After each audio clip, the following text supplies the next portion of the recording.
Welcome everybody to episode 7 of season 3 of our Voiro podcast.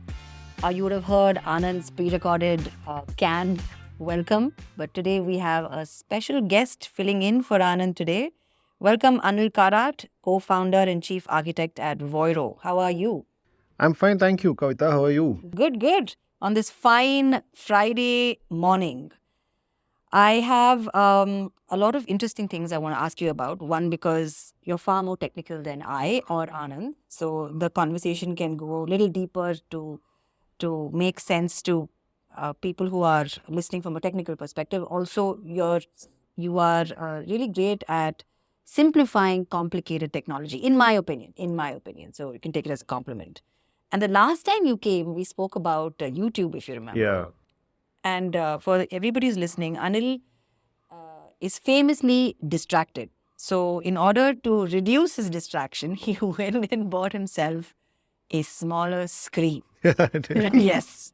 So, last year or year before last, we all went back to office, and Anil walks in with this bright red Apple candy bar. It wasn't the latest model or anything of that sort. It's an SC, iPhone SC. Yeah. And we were like, what's happening? What happened to the whole Android experience? Or at least, why didn't you sort of level up with the whole Apple experience? He's like, no, I'm really distracted with my phone. So I decided to get a really small phone so that I'm not as distracted. Did it work? Yeah, it definitely did. Yes. Yeah. Do you like it? Are you going to change it? No, I actually really like the phone for two reasons. One is that it has a smaller battery life. So for me to make it last the day, I have to use it less. And it has a physical button on the... It's not a button. It's actually not a physical button, but Apple's Taptic engine is so nice that it feels like a physical button and you can press it once in a while if you want to fidget. So I like it. Excellent. There's some hacks for people who want to have some productivity in their day as well as have a phone. All right. So today we're going to touch upon 3 topics. We have self-service as a hot topic amongst all broadcasters who are bringing it out.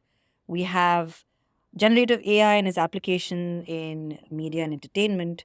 And the last is, how do you, Anil, discover all of these cool news sites that none of us in this room, I mean, Santosh did hear about it, but neither me and Lena ever heard about this particular video channel. And I wanted to sort of compare and contrast the various types of channels that exist in the market today, which compete with YouTube, right? So on the first topic, which is self-service, NBC is targeting SMB revenues from their self-service ad platform. Now, NBC has these developer forums that they have every year. And this year, they unveiled their plans to roll out a self-service platform in collaboration with a bunch of other technology providers. And what they intend to do is they intend to bring SMB advertisers to TV land. This kind of inventory was famously unavailable and inaccessible to smaller brands. What are your thoughts on self-service as a whole? See, everyone is used to, the people, especially the smaller guys, right? They're all used to logging onto a website, putting in some details and just get the job started. The whole enterprise kind of working wherein you approach an agency, spend a lot of time back and forth planning your campaigns. That's not something smaller businesses are used to. They're more used to like the Google way of working, just log into a website and get it done. So I think to attract smaller businesses, you have to have something that people have control over rather than call someone up and get it done. So if I were a small business and I want to get my ads, I would like a portal where I can go in and I have control over when I can download the reports, and I want data to be updated immediately. I don't want to wait for a week or the end of the month for a report. I want that immediately. I want to know how my campaigns are doing, and that can only be accomplished with a self-service portal. So I can, and also the setting up of the campaign itself, like what are the targeting parameters available, and I want clear pricing. I don't want negotiation back and forth, pulling a favor, that kind of stuff. It's just this is the price, this is the discount, these are the targeting options, and get my campaign started. So I think self-serve portals can achieve that.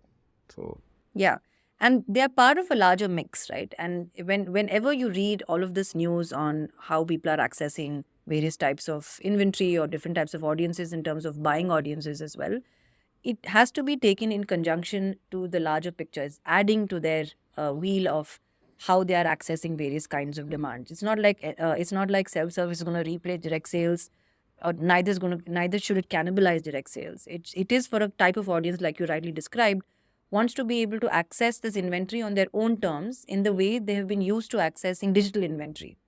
And what's interesting about this is a large company like NBC is actually moving ahead and sort of making sure that they are the first movers on this path. What do you think are going to be some of the repercussions in the industry at large, given the fact that given the fact that you're getting all of these SMB advertisers onto a broadcast stream? I'm sure that there are some technology impacts on how these streams are either delivered. And I know at IPL we delivered, Star delivered several different languages, right? Is there something that we'll end up seeing in the broadcast space as well from a connected TV perspective, because it's coming through internet pipes where everybody sees a different stream and then you have different types of ads on it? What kind of development do you think that is going to come about because of newer buyers of this inventory coming on board? Yeah. So yes. So if you think about small businesses, right, I would imagine that their reach would be, their intended reach would itself be smaller. So they wouldn't want, showing a small business ad to maybe like the whole country or multiple countries is probably a waste of money. So they would want more control over where the ad is shown. And the more controls that you can offer, the more businesses that you can attract. And I think that's exactly what Hotstar did, because they had a considerable chunk of money coming from SMBs, and it was a very deliberate effort on their side to get those SMBs, and it's part of the reason why they were able to clock in that kind of revenue for IPL, and they had a lot of different cohorts. They were targeting states, they were targeting languages, they were targeting age groups, and this is not done for live sports earlier, and that's how they were able to get in so many SMBs. And I think that's going to be the same with broadcast also, because in broadcast we're generally used to seeing like FMCG ads or things which are like just always it's applicable for the entire spectrum of audiences, not for specific audiences. So to attract SMBs, you will have to be a little more specific in your targeting, and I think broadcast already has the capability to do that. So it's going to happen. They have to do it to attract the smaller companies, and you cannot bring down your prices unless you're able to do that, right? Yeah. You won't be able to attract them. So yeah. The other fear I feel, we've been talking to a lot of people. This is planning season in India, right? We end our financial year March 31st. So the run up to March 31st is usually closing books, figuring out what we're going to do the next financial year, and generally meeting a lot of partners. And people are in that brain space to actually have these blue sky conversations on what next in the next 2 years, 3 years, etc. So we've been having some interesting conversations with people who either service the CTV industry or broadcast industry or set-top box industry or are part of this industry. I think the biggest fear for everybody going digital is lower costs, because famously TV spots are on an average spot rate, and they're usually in thousands of dollars or lakhs of rupees for those 10 seconds of airtime. And now today, if you compare it to any digital CPM, right? CPMs don't go in thousands and lakhs. They go in a few hundreds of dollars at max, and few tens of thousands of rupees in India. So what do you think is going to be the impact of digitization of broadcast? Do you think that they're going to lose money? Is it a real fear? Is it something that they can claw back? Or are the days of having like these amazing legendary deals gone? see, I think my view is, if something is overpriced, it will get corrected over time. If you look at a good analogy, will be the telecom industry, right? Unit costs went down, but the overall revenue in the system drastically increased, because you're making the system more efficient, and you're making the system correct its price based on the actual demand and supply rather than monopolistic controls. So I feel the unit cost will go down, but because of all the digital tools that you have with you, like so many targeting streams and all that, the amount of money that's going to come in is going to increase. So everyone's going to make more money for sure. But yes, I think the unit cost will come down. The other, the amount of inventory coming into the market, because the kind of content that's been generated and the number of channels that can be actually spawned are so many. I was casually reading something where there's a channel called Sling TV, and they're coming up with 250 channels. That's a lot of channels for just one aggregator. So there's going to be a lot of there are a lot of problems to be solved in the discovery space, in content discovery space, and also content management, right? Which brings us to the next part, which is generative AI and how it's being used in media and entertainment. And there's a lot of existential crises that are happening at this point in time. And so in preparation of this particular podcast and this particular topic, I went to try and read up a little bit on, other than just having my own opinion on what I have been reading in terms of news, with what Google and Microsoft and ChatGPT, etc., are doing and kind of occupying our airwaves.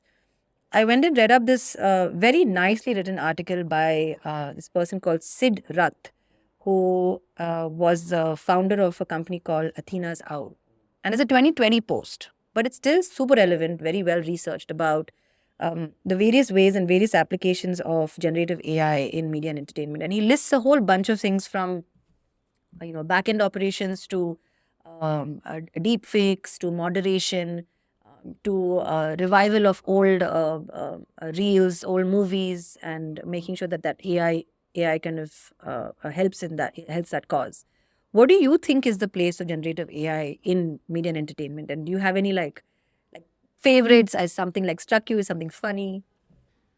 See, generative AI is ultimately generating content, right? So I think the most exciting part of it will be in generating ads or generating media content, maybe at least short videos or something, scripts maybe. I think I saw a video of one of those cute Ryans. I think Ryan Gosling or Ryan.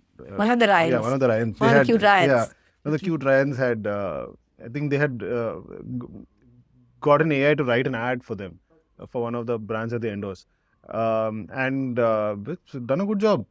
Was it funny? Yeah, it was funny actually. Yeah. So the thing is that I was just telling you before the meeting also, right? Like I was, if you look at if you follow good content creators on YouTube, many of them now have switched to, apart from their subscription money, they also have sponsors, and it's it's a big challenge for them to like insert that sponsor somehow into their content, very natively, and some of them do a good job, but they release videos every week. Maybe AI can do that job for them. Like, okay, this is my content. This is what this product does. Insert this product in my script. Maybe that's an option. Like you can have the two content writers and AI as a third option, and you can pick which is a better one. AI does it can do, the generative AI can really do a good job for these kind of things, like write a job description or write my resume. Take notes for my meeting. Like Lena and my meeting today, I thought it was going to be on Meet, but it was in person. But I logged in and there were two people there, although Lena wasn't there at that meeting, and it was a note taker AI app. So I was actually giving it its due, saying, okay, I'm going to be here because this note taker is here at this moment. And then of course Lena walked into the room and I was like, oh, thank God, I don't have to be on this Meet link. Yeah, so I think it'll definitely, it's going to come into our lives. It'll definitely get its shot, for sure. So are our kids going to be dumb? Is that what it is? No, I think they'll be better because they'll learn how to use this tool and make themselves better, right? It's like how we all have Excel and calculator apps. It's made us better. It's not made us dumber, I guess. I agree. So it's the same way. Like there are a lot of things like note taking. I think note taking is something. No matter how many humans do it, we'll always miss out on something. Yeah, and you're always irritated that you're the note taker for the meeting. You're like, do I take notes? Do I take this meeting? Is anybody else taking even the yesterday notes? we had this meeting. I took down notes. Jitin also took down notes, but there were like 1 or 2 points which I missed, right, for whatever reason. So AI would not have missed that. And I think that's the whole thing about AI. It'll do a better job than you, and it's not a job that humans need to do. I feel like note taking has to happen, and it's not something that okay, if a human does it, well and good, but AI will do a better job, so a human can stop doing that, right? Yeah, and as human beings, you can actually lean into what actually makes us human, right? Making sure that we're getting that connection, looking at things that are that we're leaning into on an intuition basis, and even the sponsorship thing I was talking about, like you build the content. Now, Yeah. if you want a sponsor, let the AI do the job of inserting the content for you about the sponsor. Agreed. So in this article, he writes about does generative AI make us less than an algorithm? And he takes an example of how when photography was invented and everybody moved from art to photography, it moved from merely copying things to expression, right? Expression of self.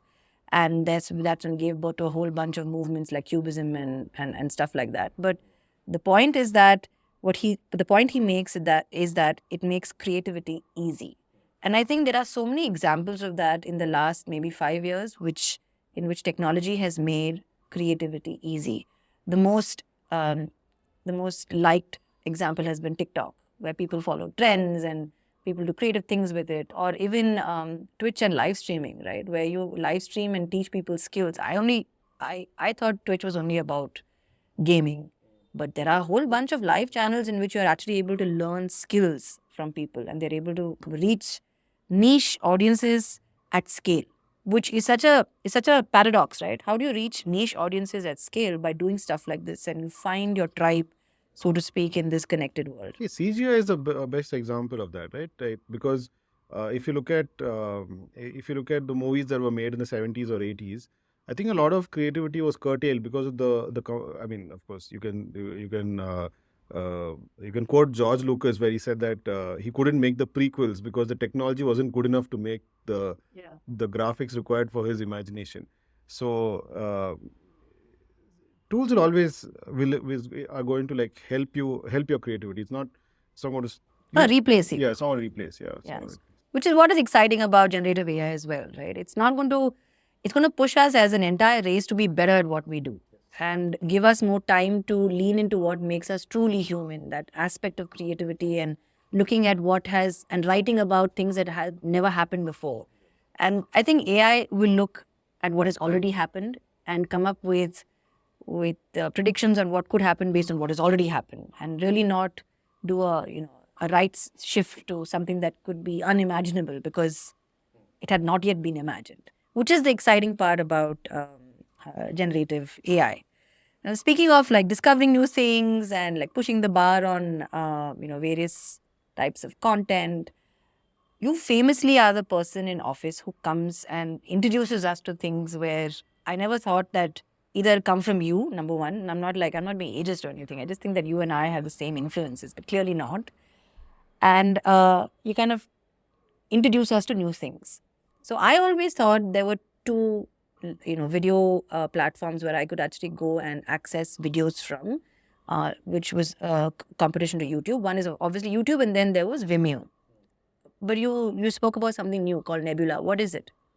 Yeah, so basically, what has happened over the years is that see, there are content creators who produce really good content, and I think over time, what has happened is while YouTube has given them, I think in the last time I was on this podcast, I've said that YouTube YouTube is the best place for long form content, and there's no other place where people can go. But the thing is, the YouTube's revenue model and the algorithm that pops their Videos up. videos up is heavily based on subscription count. It's based on the number of short videos you can bring out, and many other factors, which kind of irritates long form content producers because they don't want to be spending their time asking for people to subscribe, asking for people to click. That's what happens, right? Like they just say, if you don't get X number of subscribers, you will start showing up lower in searches and recommendations. And I think the amount of money that is shared is also a lot lesser than what others can offer. Um, and content producers are very serious these days. They have a whole team, they have studios, they have a lot of expenses, and they make a lot of serious money for YouTube. Um, YouTube, on the other hand, is again heavily reliant on ad revenue. The subscriber revenue seems very less to me, at least in India. So what has happened is that there are other platforms where people they are attracted to for better revenue sharing, as well as more suited for premium content. See, YouTube over the years has started to look. They're trying to like catch up with the market, or they're trying to look more young or something, and they're neither here nor there in terms of how it is, like which market they're catering to. Whereas if you want a serious documentary, right? There's this platform called Curiositystream. There is this platform called Nebula, wherein serious content creators nowadays what they're trying to do is they're trying to get these guys to upload their videos first over there. So it'll come up first on Curiositystream or Nebula, and then like maybe a week or two later it'll come up on YouTube. So for the people who consume premium, well-made content, this is like it's actually cheaper also, by the way, in terms of subscription. How much is it? I think they charge like $5 a month, or I think Curiositystream charges like $25-30 a year. I'm not sure, but it's a lot cheaper than YouTube, and there are no ads, and you get to interact with these creators better. You can also donate to them directly. I mean, there are of course other platforms for that like Patreon and all that, but it makes the whole content creator and consumer relationship much better, and they have better the at least interface is not that crowded, so it makes for better viewing. Again, niche audiences. This niche audiences. So I don't know the market size. Like, see, that's the other thing, right? Like for us, if you are, I'm a big fan of long form content. Like I watch the people I consume. Generally, I stick to my subscribed content creators. I don't like see too many of the other things unless I'm really bored. So for my regular viewing, I have a subscribed content. For them, these platforms seem to be better because first of all, they come. I get a sneak peek first up, and then I don't have to see anything else. I don't have to see a short video. How do you discover this stuff? Like, where do they just come into your email? No, Are it you comes from YouTube itself. So these guys, these guys keep saying subscribe and also watch me on Nebula, watch me on YouTube, watch me on say Curiositystream for like more content. Right. So they'll release like one video here and two more videos on Nebula or Curiositystream. Curiositystream. So you can go and watch more videos there of the same guy. So YouTube is the town square, and then you can sort of branch off into smaller quadrants where you can meet like-minded people who are actually watching this kind of stuff. Is there any kind of interaction on this platform? Are there comments and so because there's less crowded, you can interact with them better. That's the only. What kind of content do you watch on this stuff? I mean, see, I've ended up becoming part of this filter bubble where I see like Johnny Harris or things related to world current affairs, and there is this whole true crime drama situation, and I think lastly it's about cars. So these are the three filter bubbles I am part of. So that's cool. Yeah, that's cool. I mean, in itself is great for somebody to be able to target you to create more content. Yes. And that kind of ties back into how generative AI can be used to do the mundane as well, to be able to tag the right kind of metadata, identifiers, make sure that it travels across various platforms. So, for example, if you were a content creator and you were actually creating a piece of, a series, and you wanted to make sure that you are measuring viewability across various types of platforms for different types of audiences. For you to be able to, for that particular stream to be able to carry the same metadata and identifiers that tie back to the platform is very important. This kind of work was originally done by human beings. I mean, there would be a whole host of keywords or buckets of keywords that you could actually put into the video that you were uploading. But there's a lot to say about new ways of searching, new words, new ways of identifying new categories, new categories being formed, and therefore that metadata also being updated, where I think automation and therefore AI in progression is hugely applicable to this mundane job as well. So that brings us to the end of today's podcast. It was fun talking to you as always, Anil, because you've brought a more tech flavor to what we've spoken about. I know you're like squinching saying... Yeah, it's not very tech. Yeah, but I mean, I don't know. We're not like gassing about anything at this point in time. It's all very well researched and it's all very well put together. But thank you so much. And thank you everybody else in this room for making this happen today. Thank you, Kavita. See you next week. Bye.